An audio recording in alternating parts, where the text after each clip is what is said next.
مؤخرا شفنا بزاف ديال الفيديوهات اللي كيتبارطاجيو في مواقع التواصل الاجتماعي واللي كيبان فيها بانه واحد الفيلم امريكي بقياده الكاتشور والممثل حاليا جون سينا كيتصور في مدينه الدار البيضاء، وكاملين شفنا دوك الحركات السينمائيه ديال الاكشن، وشفنا شحال ديال الخسائر اللي كيخسروا لا من السيارات اللي كيتهرسوا وكيتحرقوا ولا كذلك من الماتريال اللي خدامين به، ويقدروا يهرسوا ويحرقوا اكثر من جوج سيارات باش يلاه تنجح لقطه واحده، وهادشي كامل باش يصوروا مشهد قصير ما كيتعداش 30 ثانيه. هنا فين غنهضروا على البيجي الكبير اللي كيتخسر على هاد الافلام، وشنو هو الهدف اللي كيخليهم يخسروا هادشي كامل، وفين كتكمن قوه الافلام الامريكيه على مستوى العالم، وشنو التاثير اللي كتفرضوا على العالم. هادشي كامل غنشوفوه في هاد لا فيديو، دونك تفرجوا في الفيديو كامل وما تضيعوا حتى جزء منه، حيت كاينين شي حقائق غتصدمكم وتقدروا تكونوا اول مره غتسمعوا على الافلام الامريكيه. ضام الغواصات.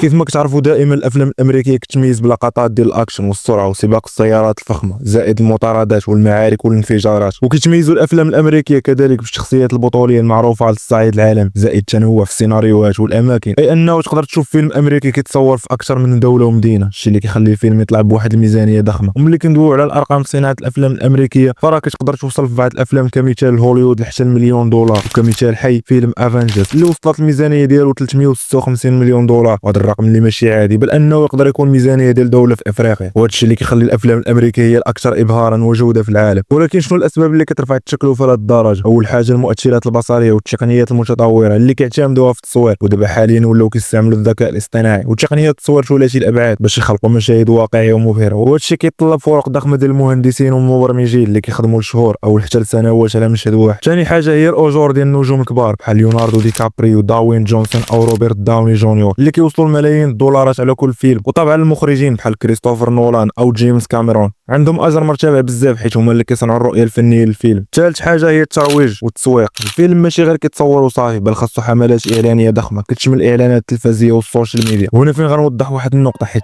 بزاف ديال المغاربه كيقولوا بان الفيلم ديال جون سينا تفرجنا فيه قبل ما يكمل، ولكن في الحقيقه ان هذا راه نوع من انواع تسويق الفيلم، واكيد ان المغاربه غيكونوا هما السباقين في شراء تذاكر هذا الفيلم لحقاش انه مصور في مدينه الدار البيضاء. وثاني حاجه هو التشويق اللي ولا عندهم من مور ما شافوا دوك اللقطات في السوشيال ميديا. وهنا فين بغيت نقول ان بعض الافلام كتصرف على التسويق قد الميزانيه ديال الانتاج او اكثر باش تضمن النجاح ديال داك الفيلم. واخيرا اماكن التصوير والديكورات، بعض الافلام كتطلب بناء مدن كامله او استئجار اماكن تاريخيه، وهنا كيكون الطرف بالملايين غير على الديكورات والملابس والمعدات، وهاد الافلام كتقدر توصل الميزانيه ديالها لاكثر من 300 او 400 مليون دولار، ولكن في المقابل كتجيب ارباح بالمليارات بحال افلام افاتار او افنجرز اللي حققوا ارقام قياسيه في شباك التذاكر العالمي. وهذا كيبين ان هوليوود ماشي غير صناعه سينما ولكن تجاره ضخمه كتحرك اقتصاد عالمي وكتمول شركات الانتاج بميزانيات خياليه باش تبقى في القمه. ودابا جا الدور باش غادي نهضروا على فين كتكمل القوه ديال هاد الافلام وشنو التاثير ديالها على العالم، وعلاش امريكا كتمول هاد الشركات باش يصنعوا لنا هاد الافلام بهاد الضخامه. امريكا وكالعاده كتبغي تفرض راسها على العالم وتنشر البروباغندا ديالها باي طريقه، وكيف ما عندها دور كبير في الاعلام والصحافه الا انها ما كتخلي حتى شي مجال والا كتبغي تنشر الافكار ديالها. هنا كيجي دور سياسه السوفت باور اي القوه الناعمه اللي فين امريكا كتستعمل الافلام وسيله فعاله باش تصدر ثقافتها قيمها ونمط حياتها للعالم. هادشي جزء من الاستراتيجيه ديال القوه الناعمه اللي كتلعب بها السياسه الامريكيه دور كبير في التاثير على البشر وكتبين على انها هي القوه الضاربه في العالم في كاع المجالات. وابرز مثال فيلم بلاك هاوك داون اللي كيبين بان الجندي الامريكي بطل انساني رغم الظروف الصعبه، وكذلك فيلم اركو اللي هو عباره عن قصه امريكيه في ايران وكتمحور هذه القصه على عمليه انقاذ الابرياء، الا ان الفيلم عنده رسائل سياسيه وثقافيه عميقه اللي توظفات بشكل ناعم وبطريقه غير مباشره، وفين بان بان امريكا هي المنقذ الذكي مقابل تصوير الخصم كعدائي وغير عقلاني. وهذا هو جوهر القوه الناعمه السوفت باور اي التاثير دون استخدام القوه، بل قصه عاطفيه تجسدات في فيلم مخسور عليه الملايين الدولارات. هنا فين كتكمل القوه الامريكيه في السيطره على العالم. خلاصه القول الافلام الامريكيه ماشي غير وسيله ديال الترفيه ولكن سلاح قوي ديال القوه الناعمه. امريكا كتخسر بزاف ديال الفلوس على السينما حيت كترجع ليها بالنفع الكبير ماشي غير بالفلوس ولكن حتى بالتاثير الثقافي والسياسي عبر الافلام ديالها. كتنشر القيم بحال الحريه الديمقراطيه وحلم النجاح وكترسم صوره زوينه على طريقه العيش ديالها. الناس كيتاثروا بهذه الصوره وكيتعاطفوا مع النموذج الامريكي بلا ما يحتاجوا يستعملوا القوه العسكريه. وهكذا السينما ولات عندهم بحال شي جيش ثقافي كيساهم في زياده النفوذ ديالهم في العالم كامل. كان هذا هو الفيديو ديال اليوم، ما تنساوش من الدعم ديالكم. كان معكم الغواصه، نشوفوا فيديو جديد. السلام عليكم.